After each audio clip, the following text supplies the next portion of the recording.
दोस्तों जीनत महल ने 1857 की क्रांति में एक बहुत ही निर्णायक भूमिका अदा की थी और जब मेरठ से विद्रोही हुए अंग्रेज जो सैनिक थे, विद्रोही सैनिकों के लिए लाल किले के गेट को खोलने वाली वो जीनत महल ही थी दोस्तों। सुंदर और बुद्धिमान स्त्री थी। और दोस्तों आज मैं आपको दिल्ली की वो छुपी हुई जगह दिखाने वाला हूँ, जीनत महल।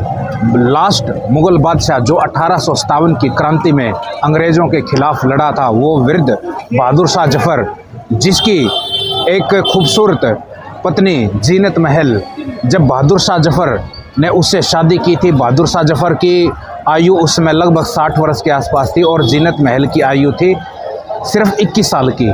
सूरत हिंदुस्तान की मलिका जीनत महल का एक छुपा हुआ महल मैं आज आपको चांदनी चौक में दिखाने वाला हूं। और बहुत सारे लोग यहां पर आते हैं, चले जाते हैं, सिर्फ लाल किले को ही देखते हैं, लेकिन जीनत महल के उस खूबसूरत आशियाने को नहीं देख पाते, क्योंकि मुगलों को बिल्डिंग बनाने का, भवन निर्माण बनाने का ही शौक था। तो चलते हैं जीनत महल के उस छुपे हुए महल की तरफ। एक छोटा सा महल है, तो चलते हैं उधर।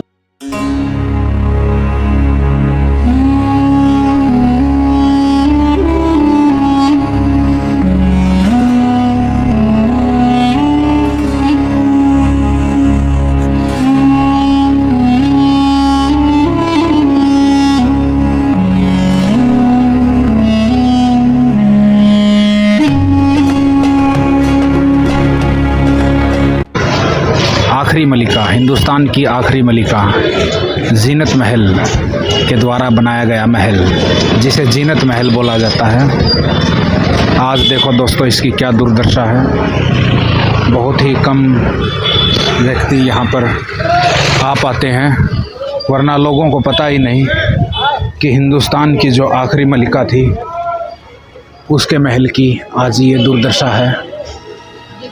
और भारत की अंतिम और सबसे खूबसूरत मलिका जीनत महल का वो महल आपको दिखाने वाला हूँ। ये मुग़ल कालीन ये दरवाजे आज भी देखे जा सकते हैं। आज भी पुराने ज़माने की झलक, 1857 के समय के ये दरवाजे उससे पहले के ही होंगे जो जीनत महल ने अपने इस महल में लगवाए थे।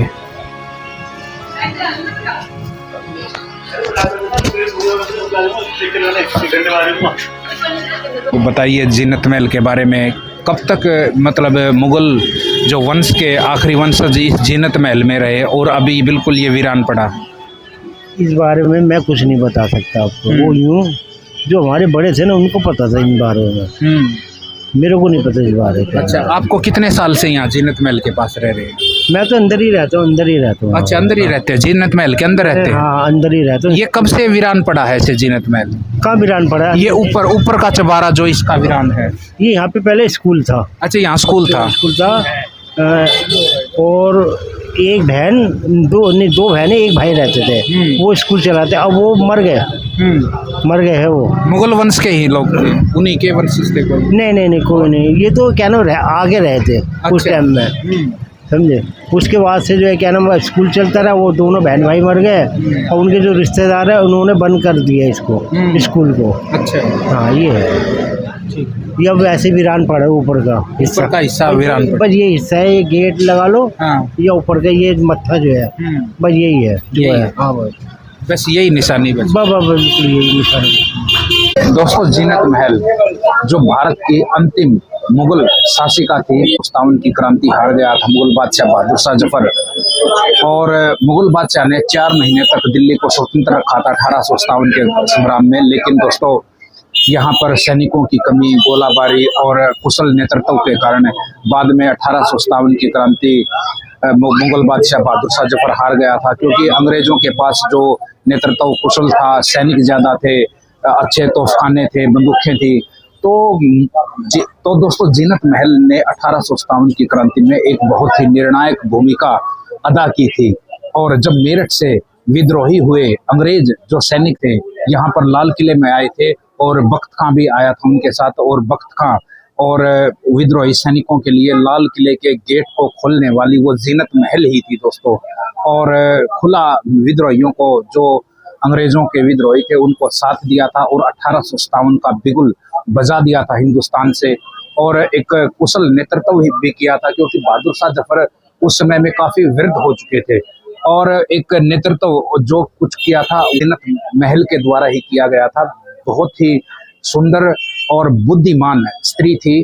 और 1857 की जो क्रांति में हारने के बाद दोस्तों, बाद में बहादुर शाह जफर को गिरफ्तार कर लिया गया था, उसके शहजादों का कत्ल कर दिया गया। तो मुगल बादशाह बहादुर शाह जफर को हुमायूं के मकबरे से बंदी बना लिया गया था और वहां पर मुगल बादशाह को कैद कर लिया गया था। जवां बख्त या चाहे फिर मिर्जा मुगल है, उन सभी का कत्ल कर दिया गया था दिल्ली में खूनी दरवाजे के पास। और बहादुर शाह जफर को बाद में रंगून जेल भेज दिया गया था। जीनत महल को भी रंगून जेल भेज दिया गया था। 1862 में वहां पर बहादुर शाह जफर की मृत्यु हो गई थी और 1886 में वहीं पर जीनत महल की मृत्यु हुई थी। बाद में जीनत महल को भी बर्मा रंगून में ही दफन कर दिया गया था। दोस्तों बात करें तो जीनत महल की, जीनत महल वो मुगल शहजादी थी जिसका जन्म अवध में हुआ था 1840 में। और जीनत महल की शादी बहादुर शाह जफर के साथ, हिंदुस्तान का जो बादशाह था, अंतिम बादशाह, मुगल बादशाह बहादुर शाह जफर, उसके साथ शादी हो गई थी। और उम्र का भी बहुत ज्यादा डिफरेंस था। उस समय जब शादी हुई, मुगल बादशाह बहादुर शाह जफर की आयु लगभग 60 से 62 साल के आसपास हो सकती है। शादी हुई थी जीनत महल की आयु सिर्फ 21 साल थी और मुगल बादशाह की आयु लगभग 60 साल के आसपास थी। तो उम्र का दोस्तों, क्योंकि हिंदुस्तान का बादशाह था, बादशाह को जो भी पसंद आ जाती थी उसके साथ शादी कर लेते थे। जीनत महल का सिर्फ एक ही लड़का था, जवां बख्त, और भी बहुत सारी बेगमें थी जिनके अलग अलग संतानें थी। लेकिन जो वास्तविक जो जवां बख्त था वही आगे चल के बादशाह बनना था। अगर 1857 की क्रांति के बाद मुगल बादशाह जो बहादुर शाह जफर अगर बंदी नहीं बनता, परिस्थितियां कुछ और होती, अगर वो संग्राम में भाग न लेता, तो बहुत सारी परिस्थितियां हो सकती थी। जो वास्तविक अधिकार था वो जवां बख्त का ही था, क्योंकि मुगल बादशाह बहादुर शाह जफर अपनी जो रानी है, अपनी शासिका, अपने उसको जो उसकी प्रिय बेगम, बहादुर शाह जफर की जो प्रिय बेगम थी वो जीनत महल ही थी। वो सबसे ज्यादा भरोसा भी जीनत महल पर ही करता था बहादुर शाह जफर, और वो उसकी प्रिय बेगमों में से एक थी। तो दिल्ली के लाल किले के बिल्कुल पास में ही है दोस्तों ये जीनत महल, क्योंकि मुगलों को भवन निर्माण का काफी शौक था। एक जफर महल है, उसका भी मैंने एक वीडियो बनाया था। महरौली में जफर महल, हिंदुस्तान के बादशाह थे, सब कुछ मुगलों के अधीन था। लेकिन दोस्तों विडम्बना की बात देखिए, 2 गज जमी भी नसीब नहीं हुई। बदनसीब जफर, 2 गज जमी भी नसीब ना हुई कुएं यार में। तो ये उनकी शायरी है, उनके द्वारा ही लिखी गई है। तो दोस्तों विडम्बना की बात है, उनके लड़कों तक का कत्ल कर दिया गया। छोटा सा महल अपने रहने के लिए आज से ही बनाया था, क्योंकि लाल किले से थोड़ी दूरी पर गर्मियों में, ग्रीष्मकालीन में वो यहाँ पर रहती थी। और साथ में बहादुर शाह जफर महरौली में भी चला जाता था। तो भवन निर्माण का मुगलों को काफी शौक था। तो आई होप आपको ये हिडन प्लेस दिल्ली का पसंद आया होगा। तो हमारे चैनल को सब्सक्राइब जरूर कीजिए। जय हिंद।